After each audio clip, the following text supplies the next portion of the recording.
1971 में बांग्लादेश बना सकते हैं? तो क्या भारत, आज के दौर का भारत, दुनिया को एक नया देश दे सकने की ताकत रखता है? ये बांग्लादेशियों गधों को बता दो, भारत के पास ढेर सारे परमाणु हथियार हैं। अगर हमारी अखंडता पर कभी आंच आई, आप नॉर्थ ईस्ट की बात करते हैं, इसकी बात करते हैं, तो फिर सोचो तुम्हारा कैसा भरता बना के दीपक वोरा उसको नाश्ते में खाएगा। वो सब ये कह रहे हैं कि अगर भारत ने हमारी संप्रभुता पर हमला नहीं रोका। गधे हैं, सब बच्चे हैं, इनको कुछ पता नहीं है। जो इनको कोई कह देता है ये मुल्ला शुल्ला, तो उसके पीछे ये पड़ जाते हैं। So forget it, north east में कुछ नहीं होने वाला है सर। नॉर्थ ईस्ट में कई बार जाता हूं, फिर जा रहा हूं, it's not going to make any difference. हाँ, ये है नुकसान किसको होगा? बांग्लादेश की कौम को। क्या हाँ बकवास सर, करते हो तुम? वो जो हादी जो लड़का था, जो कट्टरपंथी, उसने जो पूरा का पूरा हमारा नॉर्थ ईस्ट है उसको बताया जी हमारा कोई किंगडम है, वो बांग्लादेश का हिस्सा बता दिया उसको। और आजकल अभी वहाँ तो पर सर जो ये नए नए लड़के हैं जिनकी पार्टी है वो नेशनलिस्ट सिटीजन पार्टी करके है, जो अभी चुनाव लड़ना है उनको यूनिस के खिलाफ, वो सब ये कह रहे हैं कि अगर भारत ने हमारी संप्रभुता पर हमला नहीं रोका तो हम फिर नॉर्थ ईस्ट कब्जा कर लेंगे। हम पता नहीं क्या क्या सपने देख रहे हैं, सब स्कूल कॉलेज के लड़के हैं सब। सर ये तो मुंगेरी लाल के सपने हैं। वैसे आपको एक चीज मैं बता देता हूं, ये एक सीक्रेट है, किसी को बताना मत। भारत का नॉर्थ ईस्ट तो टोटली इस्लामिक है ना। जूते मारते हैं इस्लाम को, क्रिश्चियन हैं वो लोग, बेवकूफ गधो। तुम्हें ये नहीं पता है? वहां जाके बनाओगे कि हम वहां पे इस्लाम लाएंगे, शारिया लाएंगे, वो तुम्हारे, माफ कीजिएगा, ऐसा मारेंगे तुम्हें पता नहीं है क्या हो। गधे हैं, सब बच्चे हैं, इनको कुछ पता नहीं है। जो इनको कोई कह देता है ये मुल्ला शुल्ला, तो उसके पीछे ये पड़ जाते हैं। So forget it, north east में कुछ नहीं होने वाला है सर। नॉर्थ ईस्ट में कई बार जाता हूं, फिर जा रहा हूं, it's not going to make any difference. हाँ, ये है नुकसान किसको होगा? बांग्लादेश की कौम को। ये बड़ा आसान है, शारिया ले आए, ये ले आए, लेकिन फिर सर दशकों तक इसके बाद असर पड़ेगा बांग्लादेश पे। अंतरराष्ट्रीय छवि खत्म हो चुकी है। आप किसी जो इन्वेस्टर है, भाई चलो बांग्लादेश इन्वेस्ट करते हैं, कहते हैं वो मुसलमान देश में, वो शारिया देश में, माफ करो जी मैं नहीं जाता वहां। अब बताओ आगे क्या करोगे? कौन सा इस्लामिक देश जो वहां पे इन्वेस्ट करेगा? सऊदी अरेबिया ने ₹1 नहीं लगाया। पाकिस्तान बकवास करेगा, पैसे है ही नहीं उसके पास, भिखमंगा है। यूएई ने ₹1 नहीं लगा। जिसके पास पैसे हैं वो इस्लाम के इन्वेस्ट करेगा। वो भारत में पूंजी लगाते हैं, पूंजी निवेश करते हैं, क्योंकि रिटर्न में अगर धान चावल नहीं भेजूंगा वो मर जाएगा। ऊर्जा उसकी मेरी आती है, लेकिन हम लोग अच्छे लोग हैं अभी तक। सर मैं ये कह रहा था कि अगर हम लोग 1971 में, जिस दौर में हम बहुत बड़ी सैन्य शक्ति नहीं थे, हम परमाणु शक्ति नहीं थे, उतनी बड़ी नेवी नहीं, उतना बड़ा एयरफोर्स नहीं, हमने 71 में दुनिया में एक अलग मुल्क बना दिया, अलग झंडा दे दिया, अलग मानचित्र दे दिया।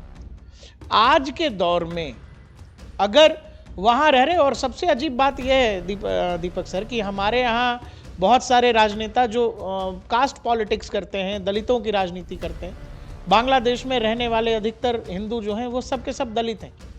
यहाँ पर उनके नाम पर कोई कुछ बोलने को तैयार नहीं है। तो एक चर्चा शुरू हुई है, लोग ये कह रहे हैं कि अगर हम 1971 में बांग्लादेश बना सकते हैं तो क्या भारत, आज के दौर का भारत, दुनिया को एक नया देश दे सकने की ताकत रखता है?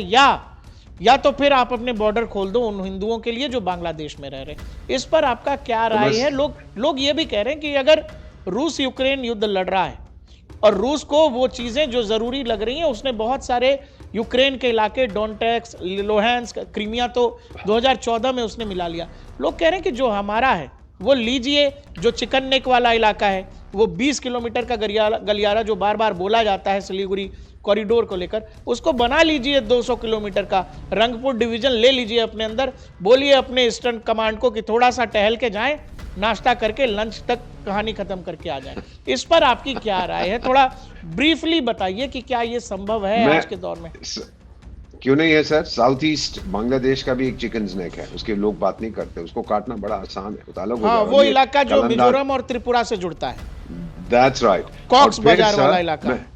दैट्स राइट, बिल्कुल, you know it all sir. और फिर मैं इतना बता देता हूँ कि जो मल्टी मॉडल कलंदान कॉरिडोर हम बना रहे हैं, समुद्र के जरिए जाएगा। खत्म हो गया जो हमारा ओवरलैंड वगैरह का जो चाहिए था, जो आपने अभी जिक्र किया कि 71 में अगर हमने नया देश बनाया था, आज क्यों नहीं। सर मैं एक चीज बताता हूँ, एक हमारा पड़ोसी है जिहादिस्तान, शायद उसको आतंकिस्तान या ऐसा कुछ नाम देते हैं। तो वहां का एक पागल मुल्ला है, वो कहता है मैं फूल मार्शल हूँ या फील्ड मार्शल। उसने एक चीज कही थी सर, हम लोग खुश नहीं हैं, लेकिन उसने कहा था कि हमारे पास परमाणु हथियार हैं और अगर हमारी टेरिटरी पर, धरती पर किसी ने उसको कब्जा करने की कोशिश करी तो फिर देखिए हम क्या करते हैं। और सर यही चीज ये बांग्लादेशियों गधों को बता दो, भारत के पास ढेर सारे परमाणु हथियार हैं। अगर हमारी अखंडता पर कभी आंच आई, आप नॉर्थ ईस्ट की बात करते हैं, इसकी बात करते हैं, तो फिर सोचो तुम्हारा कैसा भरता बना के दीपक वोरा उसको नाश्ते में खाएगा। मुझे एक दिन चाहिए, हम जाके तोड़ देंगे। लेकिन क्या हम ये करना चाहते हैं?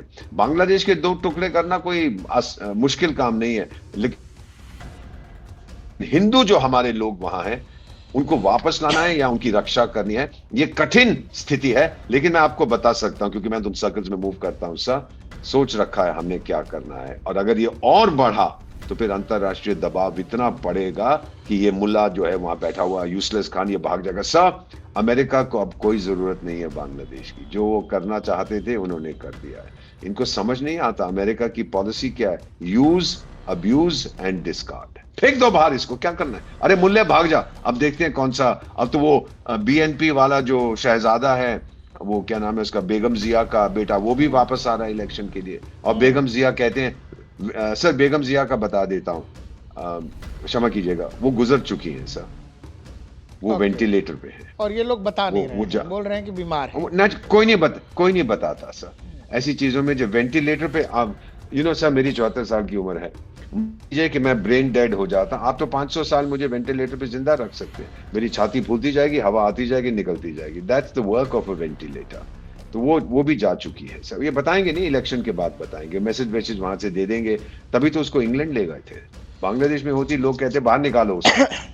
तो अब वो जो जहां भी उसको रखा हुआ है कि भाई वो वहां से कोई मैसेज दे, संदेश दे, वीडियो दे, तो वो नहीं अभी कुछ करेंगे। और मेरा मानना है कि इलेक्शन जो होने वाली है, यहाँ बीएनपी, यहाँ हो सकता है सर पॉलिटिक्स में कुछ भी हो सकता है, अवामी लीग मिल जाएगी उनके साथ और वो एक पार्टी बनाएंगे। मोहम्मद यूसुफ खान गया, और ठाकुर तू तो गयो, चला जा वहां से भाई, तेरा कोई भविष्य नहीं उस देश में। और जब तू चला जाएगा, वहां की आर्थिक व्यवस्था जब लोग देखेंगे, इतने जूते मारेंगे तेरे को, तू समझ नहीं पाएगा ये क्या हो रहा है। सर ये मैंने कई बार देखा है अपने करियर में। फाइनली मैं इतना बताना चाहता हूं सर, जब एक सत्ता पलटती है, जैसे बेगम हसीना को आपने बाहर निकाल दिया, तो शेख हसीना और कोई दूसरी सरकार आती है, सर ये जरूरी नहीं है कि दूसरी सरकार स्थिति को काबू कर सके। ये मैंने अपने करियर में 52 साल कूटनीति में कई बार देखा। लीबिया में क्या हुआ था, आपने गद्दाफी को निकाल, चलो बदमाश था, चोर था। सीरिया में क्या हुआ, बशार अल असद को निकाल दिया, बदमाश था, चोर था। देखो सीरिया पे 2 अमेरिकी सिपाही मरे हैं और 2000 लोगों को, कहते हैं सुनने में आया, उसने मार दिया है बॉम्बिंग करके। तो मैंने बुर्किना फासो में, माली, मॉरिटेनिया, ये जितने इस्लामिक देश हैं हर जगह देखा है, जब सरकार टूटती है तो ये आतंकी संगठन वहां आ जाते हैं। कहते हैं यहां सरकार तो है नहीं, हम आते हैं। तो बांग्लादेश का भी वही हाल होगा। और अगर आतंकी संगठन वहां आ गए तो फिर बांग्लादेशियों को पता लगेगा इसका मतलब क्या है। जब भारत तमाचा मारेगा फिर आप देखिएगा, भारत ही नहीं चीन भी मारेगा। और भी बांग्लादेश के सर कितने नेबर्स हैं, कितने बैंक, उसके कितने इस्लामिक पड़ोसी हैं? कोई भी नहीं है सर। एक भारत है, हमसे घिरा हुआ है, इंडिया सराउंडेड, और एक थोड़ा सा म्यांमार के साथ। हाँ बस इस्लामिक देश कौन सा है जो उसका पड़ोसी है? पाकिस्तान के पास तो अफगानिस्तान भी है और ईरान भी है, तो कौन सा इस्लामिक मुल्क? ये गधे हैं, बेवक, कोई इसकी मदद करने नहीं आएगा। हाँ एक चीज है, जैसे पाकिस्तान वाले की सोच है कि भाई ठीक है हम लोग हमला कर दें, चलिए हमारे 5 लाख मर गए, क्या फर्क पड़ता, अगले साल हम 50 लाख और पैदा कर देंगे। ये अगर फिलॉसफी है आपकी तो फिर कोई कुछ नहीं कर सकता। लेकिन भारत से पंगा मत लो सर।